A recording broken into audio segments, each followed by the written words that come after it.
আমার প্রিয় ত্রিপুরাবাসী, নমস্কার। খুলুমখা।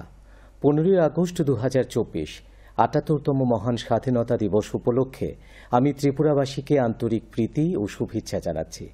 ভারতের জাতীয় পতাকা ভারতের নাগরিক, বিশেষ করে ত্রিপুরাবাসীর ক্ষেত্রে আশা ও আকাঙ্ক্ষার প্রতীক। এটি আমাদের জাতীয় গর্ব। গত কয়েক দশকে সশস্ত্র বাহিনীর সদস্যগণ সহ অনেকেই ত্রিবর্ণ রঞ্জিত পতাকার মর্যাদা রক্ষা করতে গিয়ে তাঁদের প্রাণ বিসর্জন দিয়েছেন। ব্রিটিশ সাম্রাজ্যবাদের বিরুদ্ধে দীর্ঘ সংগ্রামের পর এবং আমাদের স্বাধীনতা সংগ্রামীদের আত্মত্যাগের মধ্য দিয়ে আমরা 1947 সালের 15ই আগস্ট স্বাধীনতা অর্জন করেছি। সমস্ত অপশক্তির বিরুদ্ধে আমরা যাতে লড়াই বজায় রাখতে পারি, সেই জন্য স্বাধীনতার এই মর্যাদা বোধ আমাদের বজায় রাখতে হবে। আমি এছাড়াও রাজ্য এবং কেন্দ্রীয় সরকারের সশস্ত্র বাহিনীর সদস্যদের, যারা আমাদের ভূমি, সীমান্ত, আকাশ সীমানা ও সমুদ্র পথ সুরক্ষিত করে দেশের নিরাপত্তা বজায় রাখছে, তাদের শুভেচ্ছা জানাচ্ছি। কেন্দ্র এবং রাজ্য সরকারের বিভিন্ন প্রকল্প যথাযথভাবে রূপায়ণের মধ্য দিয়ে আমার সরকার ত্রিপুরাকে একটা মডেল রাজ্য হিসেবে গড়ে তোলার জন্য দায়বদ্ধ। কৃষি, মৎস্য এবং প্রাণী সম্পদ হচ্ছে ত্রিপুরায় জীবিকা সৃষ্টির অন্যতম প্রধান ক্ষেত্র। স্বনির্ভর করার লক্ষ্যে এই দপ্তরগুলি বিভিন্ন প্রকল্প হাতে নিয়েছে। কৃষি এবং কৃষি সংশ্লিষ্ট ক্ষেত্র রাজ্যের অন্যতম প্রধান প্রাথমিক ক্ষেত্র, যা গ্রস স্টেট ডোমেস্টিক প্রোডাক্টের 36% বহন করে। ধানের উৎপাদন বাড়ানোর লক্ষ্যে আমার সরকার মুখ্যমন্ত্রী সুসংহত শস্য ব্যবস্থাপনা কর্মসূচি হাতে নিয়েছে। প্রধানমন্ত্রী কিষাণ সম্মান নিধি প্রকল্পের আওতায় কৃষকদের অ্যাকাউন্টে সরাসরি 131 কোটি টাকা দেওয়া হয়েছে। প্রধানমন্ত্রী ফসল বীমা যোজনার আওতায় রাজ্য সরকার একটি পরিপূরক উদ্যোগ চালু করে প্রায় 95% কৃষকের প্রিমিয়ামের অংশীদারিত্ব বহন করেছে। রাজ্য সরকার 20,000 হেক্টর এলাকায় জৈব সাজ করার উদ্যোগ নিয়েছে। ভূমি রেকর্ড এবং রিয়েল টাইম ফসল জরিপের গতিশীল সংযোগ সহ রাজ্য সরকার একীভূত কৃষক ডাটাবেস তৈরি করেছে। এখন পর্যন্ত এই পোর্টালে 33 লক্ষ কৃষকের বিস্তারিত তথ্য নথিভুক্ত করা হয়েছে। ভোজ্য তেল পাম্প জাতীয় মিশনের আওতায় 129 হেক্টর এলাকায় পাম তেলের চাষ করা হয়েছে। মৎস্য সংক্রান্ত সমস্ত উন্নয়ন প্রকল্পের আমব্রেলা প্রকল্প হিসেবে পরিচিত মুখ্যমন্ত্রী মৎস্য বিকাশ যোজনার আওতায় রাজ্য সরকার 60,000 মৎস্য চাষীকে মাছের পোনা সরবরাহ করেছে এবং বিজ্ঞানসম্মত মৎস্য চাষের উপর তাদের একদিনের প্রশিক্ষণ দিয়েছে। এই সমস্ত কাজে 4.10 কোটি টাকা ব্যয় হয়েছে। প্রধানমন্ত্রী মৎস্য সম্পদ যোজনার আওতায় রাজ্য 15 কোটি টাকার ভর্তুকিতে বিভিন্ন সামগ্রী প্রদান করেছে। রাজ্য সরকার ত্রিপুরায় মৎস্য ক্ষেত্রের সার্বিক উন্নয়নের লক্ষ্যে Tripura fisheries development board TFDB গঠন করার উদ্যোগ নিয়েছে। এছাড়াও রাজ্য সরকার জনজাতি অধ্যুষিত 23টি ব্লকে বিশ্ব ব্যাংকের আর্থিক সহায়তার Tripura rural economic growth and service delivery project TRESP রূপায়ণ করেছে। প্রাণী সম্পদ বিকাশ ক্ষেত্রে সার্বিক উন্নয়নের লক্ষ্যে আমার সরকার মুখ্যমন্ত্রী প্রাণী সম্পদ বিকাশ যোজনা নামে একটি নতুন প্রকল্প চালু করেছে। রাজ্যে দুধের উৎপাদন বাড়ানোর লক্ষ্যে রাজ্য সরকার মুখ্যমন্ত্রী উন্নত গোধন প্রকল্প নামে একটি নতুন প্রকল্প চালু করেছে। গ্রামীণ পরিবারগুলির পুষ্টি, পরিবেশগত এবং আর্থিক স্বনির্ভরতা সৃষ্টির লক্ষ্যে 10 লক্ষ চারা বিতরণের মাধ্যমে মুখ্যমন্ত্রী স্বনির্ভর পরিবার যোজনা রূপায়ণে বন দপ্তর একটি গুরুত্বপূর্ণ ভূমিকা পালন করছে। জৈব বৈচিত্র্য সংরক্ষণ রাজ্যের অন্যতম প্রধান অগ্রাধিকারের ক্ষেত্র। ত্রিপুরা বায়োডাইভার্সিটি বোর্ড জনগণের জৈব বৈচিত্র্য নিবন্ধন নথিভুক্ত করেছে। শিল্প, শিক্ষা, স্বাস্থ্য, পরিবহন, পর্যটন, তথ্য প্রযুক্তি ইত্যাদি ক্ষেত্রের উন্নয়নের লক্ষ্যে পদক্ষেপ নিয়েছে। এক্ষেত্রে প্রধানমন্ত্রী গরিব কল্যাণ যোজনা, প্রধানমন্ত্রী জন আরোগ্য যোজনা, PMGSY, জল জীবন মিশনের মতো বিভিন্ন প্রকল্প রূপায়ণ করা হয়েছে। গরিব অংশের মানুষকে সহায়তার লক্ষ্যে কেন্দ্রীয় সরকার প্রধানমন্ত্রী গরিব কল্যাণ অন্ন যোজনার আওতায় নিয়মিতভাবে খাদ্যশস্য সরবরাহের জন্য একটি নতুন সুসংহত কর্মসূচি হাতে নিয়েছে। এতে প্রায় 643 কোটি টাকার ভর্তুকি থাকছে। ত্রিপুরার স্বাস্থ্য পরিকাঠামো শক্তিশালী করার লক্ষ্যে আমার সরকার নিরবচ্ছিন্নভাবে কাজ করে চলেছে। রাজ্য সরকার IGM হাসপাতাল চত্বরে আগরতলা গভর্নমেন্ট ডেন্টাল কলেজ চালু করেছে। AGMC হাসপাতালে প্রথমবারের মতো কিডনি ট্রান্সপ্ল্যান্ট করার ঘটনার সাক্ষী ত্রিপুরার রয়েছে। রাজ্যের ক্ষেত্রে এটি একটি ঐতিহাসিক পদক্ষেপ হিসেবে দেখা হচ্ছে। এই চিকিৎসা সম্পূর্ণ বিনামূল্যে করা হয়েছে। এখন কয়েক লক্ষ টাকা খরচ করে এই চিকিৎসার জন্য বাইরে যাওয়ার কোনো প্রয়োজন নেই। আমার সরকার গন্ডা তৈসা মহকুমা হাসপাতালের উন্নতিকরণে এবং ট্রমা কেয়ারের সুবিধার জন্য ভবন নির্মাণের পদক্ষেপ নিয়েছে। স্বাস্থ্য শিক্ষার ক্ষেত্রে রাজ্যে অভূতপূর্ব উন্নয়ন ঘটেছে। এমবিবিএস, এম ফার্মা এবং অন্যান্য কোর্সে আসন সংখ্যা বাড়ানো হয়েছে। রাজ্যে উচ্চশিক্ষার সুযোগ সম্প্রসারণের লক্ষ্যে আমার সরকার 3টি নতুন বেসরকারি বিশ্ববিদ্যালয় স্থাপনের অনুমোদন দিয়েছে। কলেজে যাওয়া মেধাবী ছাত্রীদের স্কুটি দেওয়ার লক্ষ্যে রাজ্য সরকার মুখ্যমন্ত্রী কন্যা আত্মনির্ভর যোজনা নামে একটি নতুন প্রকল্প চালু করেছে। উচ্চশিক্ষার জন্য 18 জন দৃষ্টিহীন ছাত্রছাত্রীকে আর্থিক সহায়তা প্রদান করা হয়েছে। 25টি সরকারি উচ্চ মাধ্যমিক বিদ্যালয়কে বিদ্যাজ্যোতি স্কুলের আওতায় আনা হয়েছে। নবম শ্রেণীর সমস্ত ছাত্রীকে 45,000 বাইসাইকেল প্রদান করা হয়েছে। সংস্কৃতি, শিক্ষা, শিল্পী, লোকসঙ্গীত, লোকনৃত্য, আধুনিক সঙ্গীত, ক্রীড়া, সংবাদ মাধ্যম ও ফিল্ম জগতের মতো বিভিন্ন ক্ষেত্রে বিশিষ্ট জনজাতিভুক্ত ব্যক্তিদের সম্মানিত করা হয়েছে। আমার সরকার জাঁকজমকভাবে 2024 সালের 19শে জানুয়ারি 46তম ককবরক সেমিনারের আয়োজন করেছে। মাধ্যমিক থেকে পোস্ট গ্র্যাজুয়েশন পর্যন্ত ককবরক বিষয়ে সর্বোচ্চ নম্বর পাওয়ার জন্য জনজাতিভুক্ত 11 জন ছাত্রছাত্রীকে পুরস্কৃত করা হয়েছে। আমার সরকার রাজ্যে খেলাধুলার সার্বিক বিকাশের বিষয়টিকে সর্বোচ্চ অগ্রাধিকার প্রদান করেছে।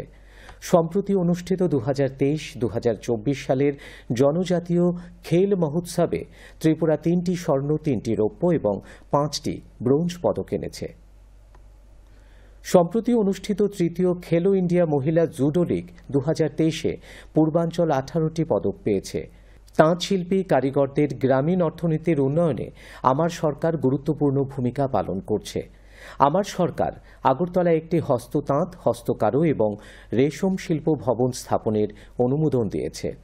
স্বচ্ছতা ও দায়বদ্ধতা বাড়ানোর লক্ষ্যে আমার সরকার রাজ্য সরকারকে একটি পেপারলেস অফিসে রূপান্তর করার লক্ষ্যে কাজ করছে। রাজ্য সরকার ত্রিপুরা আইটিইএস পলিসি চালু করেছে। উচ্চগতি সম্পন্ন এবং নির্ভরযোগ্য সংযোগ প্রদান করতে রাজ্যে রাজ্যব্যাপী এলাকা নেটওয়ার্ক স্থাপন করা হয়েছে। ত্রিপুরার ইতিহাসে এই প্রথম একজন জনপ্রতিনিধি হিসেবে সিপাহীজলা জেলা পরিষদের সভাধিপতি সুপ্রিয়া দাস দত্ত আমেরিকার নিউ ইয়র্কে 2024 সালে 3রা মে অনুষ্ঠিত কমিশন অন পপুলেশন অ্যান্ড ডেভেলপমেন্টের 57তম অধিবেশনে যোগ দিয়েছেন। স্থানীয় স্তরের উন্নয়নের মডেল তৈরি করা এবং স্থানীয় প্রশাসনকে কার্যকর করে তোলার লক্ষ্যে রাজ্য সরকার chief minister model village scheme চালু করেছে। এটা খুবই গর্বের বিষয় যে দেশের রাষ্ট্রপতি ত্রিপুরাকে এবং তাঁর 60টি জেলাকে ভূমি সম্মান পুরস্কারে পুরস্কৃত করেছে। আনম্যান্ড অ্যারিয়েল ভেহিকলস UAVs কাজে লাগিয়ে হাওড়া কাটাখালে কৈলা শহরে মনু নদী উচ্চভূমি নির্ধারণের কাজ সফলভাবে সম্পন্ন হয়েছে। ধর্মনগর শহরে সিসমিক মাইক্রোজোনেশন স্টাডি সম্পন্ন হয়েছে। 14 কোটি টাকা ব্যয়ে MS টাটা মোটরসের সঙ্গে PPP মডেলে আমার সরকার জিরানিয়ায় institute of driving training and research স্থাপন করেছে। এই ইনস্টিটিউটটি এখন পুরোপুরিভাবে কাজ করছে। রেলওয়ে সংযোগ এবং বিভিন্ন শহরের সঙ্গে সংযোগ বৃদ্ধির ক্ষেত্রে রাজ্য অভূতপূর্ব সাফল্য দেখিয়েছে। ট্রেনের সংখ্যাও অস্বাভাবিকভাবে বৃদ্ধি পেয়েছে। আমার সরকার একটি সুসংহত পরিকল্পনা গ্রহণ করেছে এবং অন্তিম জনপদ পর্যন্ত যোগাযোগ ব্যবস্থার উন্নয়নের মাধ্যমে রাজ্যে পর্যটনের বিকাশে দায়বদ্ধ। পরিবেশ বান্ধব পর্যটন কেন্দ্রগুলিতে পর্যটকদের থাকার সুবন্দোবস্ত করার লক্ষ্যে স্বদেশ দর্শন প্রকল্পের আওতায় 41টি লগহাট স্থাপন করে চালু করা হয়েছে। গুরুত্বপূর্ণ পর্যটন কেন্দ্রগুলিতে বাড়িঘরে থাকার বিষয়ে পর্যটকদের উৎসাহিত করা হচ্ছে। এতে পরিবারগুলির অতিরিক্ত রোজগার হবে। কেন্দ্রীয় পর্যটন মন্ত্রক মোহনপুর মহকুমার অন্তর্গত বিদ্যাসাগর গ্রামকে সেরা পর্যটন গ্রাম 2023-এ ব্রোঞ্জ পদক দিয়ে পুরস্কৃত করেছে। পুরনো রাজভবনের পুষ্পবন্ত প্যালেস এবং দরবার হলকে রাজ্য সরকার মহারাজা বীরেন্দ্র কিশোর মাণিক্য মিউজিয়াম এবং কালচারাল সেন্টার হিসেবে ঘোষণা করেছে। এজন্য ব্যয় হয়েছে 40.13 কোটি টাকা। একবার ব্যবহারযোগ্য প্লাস্টিক ব্যবহার কমানোর লক্ষ্যে আমার সরকার প্লাস্টিক মুক্ত ত্রিপুরা অভিযান শুরু করেছে। আমি ত্রিপুরাকে 100% প্লাস্টিক মুক্ত রাজ্য হিসেবে গড়ে তোলার লক্ষ্যে এই প্রচার অভিযানে সর্বাত্মকভাবে অংশগ্রহণ করার জন্য রাজ্যবাসীর প্রতি আহ্বান জানাচ্ছি। গ্রামীণ অংশের মানুষের আর্থসামাজিক পরিস্থিতি উন্নয়ন, পরিবেশের ভারসাম্য ফিরিয়ে আনার লক্ষ্যে বায়ু ভিলেজ একটি কার্যকরী উদ্যোগ। রাজ্যে বড় বড় বাগান এবং সবুজায়ন রয়েছে। বায়ুর গুণমানও ভালো। আমাদের রাজ্যকে সেরা পরিবেশগত রাজ্যের রোল মডেল করতে হবে। রাজ্যের নগর উন্নয়ন দপ্তর ধর্মনগর, কৈলাসহর, পানিসাগর, কুমারঘাট, আমবাসা, কমলপুর, তেলিয়ামুড়া, খোয়াই, জিরানিয়া, রানীরবাজার, মোহনপুর, বিশালগড়, মেলাঘর, সোনামুড়া, উদয়পুর, অমরপুর, শান্তিরবাজার, বিলোনিয়া, সাবরুম এই 19টি শহরের মাস্টার প্ল্যান তৈরির কাজ শুরু করেছে। প্রধানমন্ত্রী জনমন যোজনায় বিভিন্ন প্রকল্পে বিদ্যুতায়নের কাজ চলছে, যা পিভিটিজি গোষ্ঠীকে সহায়তা করবে। আমার সরকার পিএমজিএসওয়াই প্রকল্পের আওতায় 122.76 কিলোমিটার রাস্তা নির্মাণ করেছে এবং 10টি জনপথকে যুক্ত করেছে। বর্তমানে পিএমজিএসওয়াই প্রকল্পের আওতায় 10টি সেতু এবং 84টি রাস্তা নির্মাণের কাজ চলছে। জল জীবন মিশন প্রকল্প রূপায়ণের আগে গ্রামীণ পরিবারগুলিতে হাউস হোল্ড ট্যাপ কানেকশন FHTCর এর মাধ্যমে জলের সংযোগ দেওয়া হয়েছে। নিশ্চিত সেচের আওতায় ত্রিপুরা সরকার 1.21 লক্ষ হেক্টর চাষযোগ্য এলাকাকে এনেছে। রাজ্য সরকার নীতিগতভাবে বর্তমানে থাকা 6টি জাতীয় সড়কের পাশাপাশি আরও 4টি সড়ককে জাতীয় সড়ক হিসেবে ঘোষণা করেছে। রাজ্য NH8 সংযোগ প্রদানকারী আগরতলা বাইপাস, পশ্চিম বাইপাসের 4 লেনের নির্মাণ কাজ শুরু করেছে। ভিডিও কনফারেন্সের মাধ্যমে বিভিন্ন সংশোধনাগারে থাকা আবাসিক এবং তাদের পরিবারের মধ্যে ভার্চুয়াল বৈঠকের আয়োজন করার জন্য আমার সরকার ই-মুলাকাত ওয়েব পোর্টাল চালু করেছে। এতে সময় এবং ব্যয় দুটিই কম হচ্ছে। জাতীয় সাইবার ক্রাইম রিপোর্টিং পোর্টালের অধীনে ত্রিপুরা পুলিশ 1.85 কোটি টাকার প্রতারণার অর্থ ফ্রিজ করেছে। অপরাধ বিচার ব্যবস্থা আধুনিকীকরণের লক্ষ্যে ন্যায় বিচার প্রক্রিয়া দ্রুততর করতে এবং ক্ষতিগ্রস্ত পক্ষের সুরক্ষা সুনিশ্চিত করতে 2023 সালে 3টি নতুন ফৌজদারি আইন প্রণয়ন করা হয়েছে, যথা ভারতীয় ন্যায় সংহিতা, ভারতীয় নাগরিক সুরক্ষা সংহিতা এবং ভারতীয় সাক্ষ্য অধিনিয়ম। 2023 সাল ত্রিপুরা পুলিশের 150 বছরের জনসেবা হিসেবে চিহ্নিত হয়ে রয়েছে। রাজ্য সরকার এছাড়াও শিশু, মহিলা, দিব্যাঙ্গজন, ST/SC সম্প্রদায়ভুক্ত মানুষ এবং রাজ্যের প্রবীণ নাগরিকদের উন্নয়নের জন্য বেশ কয়েকটি প্রকল্প রূপায়ণের কাজ করছে। জনজাতিভুক্ত জনগণের আর্থসামাজিক শিক্ষা এবং সাংস্কৃতিক উন্নয়নের বিষয়টি রাজ্য সরকারের সর্বোচ্চ অগ্রাধিকারের ক্ষেত্র। এই বিষয়ে শিক্ষার পরিকাঠামো নির্মাণ, দক্ষতা উন্নয়ন, জনজাতিদের চিরাচরিত সংস্কৃতি রক্ষা এবং সমৃদ্ধ করার মতো বেশ কিছু পদক্ষেপ নেওয়া হয়েছে। 2024 সালের মার্চ মাসে দেশের সম্মানীয় প্রধানমন্ত্রী করবুক এবং রূপাইছড়িতে 2টি একলব্য মডেল আবাসিক বিদ্যালয়ের ভার্চুয়াল উদ্বোধন করেছেন। এই বিদ্যালয়গুলি চালু হওয়ায় স্থানীয় আদিবাসী ছাত্রছাত্রীরা উপকৃত হবে। 212 জন জনজাতিভুক্ত যুবককে স্বনির্ভর হওয়ার জন্য 696.35 কোটি টাকা ঋণ হিসেবে দেওয়া হয়েছে। রাজ্যের উন্নয়নে অংশ নিতে পারবে এবং প্রশিক্ষিত বাহিনী তৈরির জন্য প্লাম্বার, মেইন ওয়েল্ডার, ফিল্টার নির্মাণ, রিগার এবং গ্রাইন্ডারের মতো বিভিন্ন ক্ষেত্রে রাজ্য সরকার 1692 SC-ভুক্ত বেকার যুবকদের দক্ষতা উন্নয়নের প্রশিক্ষণ দিয়েছে।